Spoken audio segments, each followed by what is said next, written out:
ناظرین، آج آپ کو ایک کہانی سنائیں گے ایک ایسے بادشاہ کی جس کے کپڑے نہیں تھے اور ایک بچے نے آواز لگا دی کہ بادشاہ ننگا ہے۔ اس کی تفصیل کیا اور اس کہانی کا پاکستان سے بالکل تعلق نہیں ہے ناظرین، یہ تھوڑا آگے چل کے میں آپ کو بتاتا ہوں پوری کہانی اس حوالے سے۔ اور کہانی سنانے کی روایات ہمارے کلچر میں دادا دادی نانا نانی ماں باپ سے بچپن میں ہم کہانیاں سنتے ہیں، وہ کلچر تھوڑا ختم ہوتا جا رہا ہے۔ آپ سب کا شعور جو ہے وہ بہت زیادہ ہے، لیکن جب میں یہ کہانی آپ کو بیان کروں گا تو اس میں اپنے تخیل کی پرواز میری گزارش ہے آپ سے مت لیجیے گا، کیونکہ اس سے بہت سے لوگ جب آپ تخیل کی پرواز لیتے ہیں اور کہتے ہیں کہ نہیں یہ کہانی فلاں کے بارے میں فلاں کے بارے میں، تو پھر سوال جواب ہم سے ہوتے ہیں۔ آلریڈی آپ کو پتہ ہے کہ میں کن حالات میں بیٹھا ہوں، ایک ہی شرٹ میں ایک ہی جگہ پہ بیٹھ کے ولاگ کر رہا ہوں اس وقت، لیکن کوشش یہ تھی کہ میری آواز بند کی جائے، لیکن آپ سب کی محبت کی وجہ سے میں آپ سے اب بھی رابطے میں، اور بہت سے پاکستانیوں نے اوورسیز پاکستانیوں نے اس میں مدد کی ہے کہ میری آواز آپ تک پہنچتی رہے۔ ناظرین، یہ کہانی ہے ایک ایسے بادشاہ کی جس کو نئے کپڑے پہننے کا بہت شوق تھا، اور یہ ایک ڈینش آتھر ہیں، ہینس کرسچین اینڈرسن، ڈنمارک کے ایک آتھر ہیں، ان کی یہ کہانی لکھی گئی تھی۔ اور جب انہوں نے یہ کہانی لکھی تو ان کو یہ اندازہ نہیں تھا کہ یہ کہانی اتنی مشہور ہوگی۔ یہ کہانی ناظرین ایک بادشاہ کے متعلق ہے، پاکستان کے متعلق نہیں، کیونکہ پاکستان میں تو جمہوری نظام ہے، پاکستان میں تو جمہوریت چلتی ہے، پاکستان میں جو بھی ریاستی ادارے ہیں، ریاست کا قیام عوام کی مرضی سے ہوتا ہے۔ پریمبل ٹو دا کانسٹیٹیوشن میں یہ بات لکھی ہوئی ہے کہ پاکستان کا تمام نظام، تمام ادارے لوگوں کی مرضی سے بنتے ہیں، اور ایک عام پاکستانی ریاست ہے، کیونکہ ریاست اسی پاکستانی قوم سے بنتی ہے۔ لیکن ہم نے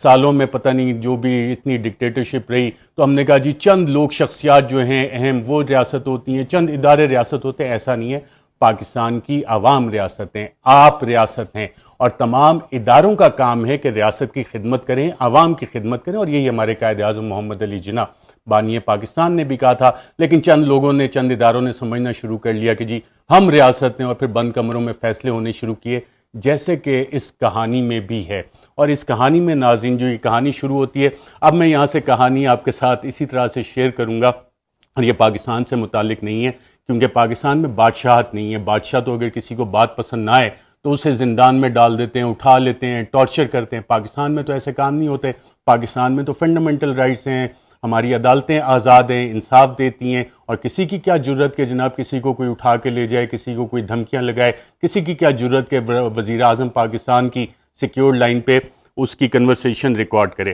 تو کہانی کا ناظرین ٹائٹل ہے دی ایمپرر از نیکڈ۔ اب دی ایمپررز نیو کلوتھس کہا جاتا ہے جو اوریجنل ٹائٹل تھا اس کا، اور اس میں کہانی یہ ہے کہ بادشاہ تھا، بادشاہ کو ہر روز نئے کپڑے پہننے کا شوق تھا۔ اب نئے کپڑے پہننے کا اس کو اتنا زیادہ شوق تھا کہ ہر گھنٹے بعد وہ اپنے کپڑے بدلتا تھا اور نئے کپڑے پہنتا تھا۔ اب اس کی ناظرین اگر انٹرپریٹیشن کی جائے، معنی نکالا جائے، تو اس کو یہ بھی دیکھا جا سکتا ہے کہ بادشاہ کو اپنا امیج پریزنٹ کرنے کا بہت شوق تھا کہ میرا بہت اچھا امیج لوگوں کو نظر آئے، میں اچھا نظر آؤں، تمام لوگ میری تعریف کریں۔ یہ اس دور کی بات ہو رہی ہے۔ آج کے دور میں تو اس کی مثالیں ہم دیکھ سکتے ہیں کہ مختلف پبلک ریلیشنز کی ڈائریکٹریٹ بنی ہوئی ہیں، پبلک ریلیشنز کے ڈپارٹمنٹ بنے ہوئے ہیں، اربوں روپے کے ان کے بجٹس ہوتے ہیں، کروڑوں روپے کا کوئی گانا بناتا ہے، کوئی فلمیں بناتا ہے، کوئی ڈرامے بناتا ہے، اور ان سب کا کام یہ ہوتا ہے کہ جناب اچھا امیج پریزنٹ کیا جائے۔ پی آر ایک باقاعدہ انڈسٹری ہے، بلین ڈالر انڈسٹری ہے دنیا بھر میں، یو ایس میں بھی یہی کام ہوتا ہے، یو کے میں ہوتا ہے، دیگر ممالک دنیا کا آپ کوئی ملک اٹھا لیں وہاں پہ یہی کام ہوتا ہے کہ جناب حکومت کو ہم نے اچھا دکھانا، اور اس میں چند درباری ہوتے ہیں، ان کا بھی یہی کام ہوتا ہے کہ جو بھی بادشاہ اس کی تعریف کرنی ہے، اور اگر بادشاہ کے خلاف کوئی بات کرے تو اس کے کافی قیمت ادا کرنی پڑتی ہے۔ تو جب یہاں پہ آتھر یہ کہانی میں لکھتے ہیں کہ بادشاہ کو نئے کپڑے پہننے کا اور اچھا لگنے کا شوق تھا، تو یہ وہ بادشاہ ہے جب یہ پی آر ڈپارٹمنٹس وہاں پہ نہیں ہوتے تھے، اور بادشاہ اپنے تمام پیسے جو ہے he spends all his time and money, اپنے تمام وقت اور پیسہ اپنے کپڑوں پہ لگاتا تھا، یعنی اپنا امیج بنانے کے لیے، اپنا اچھا نظر آنے کے لیے۔ اس کے بعد ناظرین کہانی میں بڑا انٹرسٹنگ ٹوسٹ آتا ہے۔ شہر میں 2 عدد فراڈیے آ جاتے ہیں، اور وہ فراڈیے آ کے کہتے ہیں کہ جی ہم بہت اچھا کپڑا بناتے ہیں، ہم سے اچھا تو کپڑا کوئی بنا ہی نہیں سکتا۔ اب فراڈیوں سے مراد آپ ناظرین کسی کو نہ لیں کہ کوئی فگر فجنگ کا ماہر ہے، کوئی کہانیاں بتاتا ہے کہ جناب اگر یہ نیب قوانین ختم کر دیے گئے تو ملک کی معیشت اس طرح سے ترقی کرے گی، اس طرح کی بات نہیں ہو رہی۔ یہ کپڑا بنانے والے ان فراڈیوں کی بات ہو رہی ہے جو بادشاہ کو کہانی سنا رہے تھے کہ جس بادشاہ کو کپڑے پہننے کا بہت شوق تھا۔ وہ کہتے ہیں کہ جناب ہم they claim to make clothes out of the most fabulous fabric, کہ ہم سب سے اچھا جو کپڑا ہے نا اس کپڑا ہے اس سے بناتے ہیں کپڑے آپ کے لیے. The clothes made from this fabric become invisible to anyone unfit to hold office or who is انپارڈنیبلی stupid. اب یہ کہانی کا سب سے امپورٹنٹ حصہ ہے یہاں پہ، جہاں پہ یہ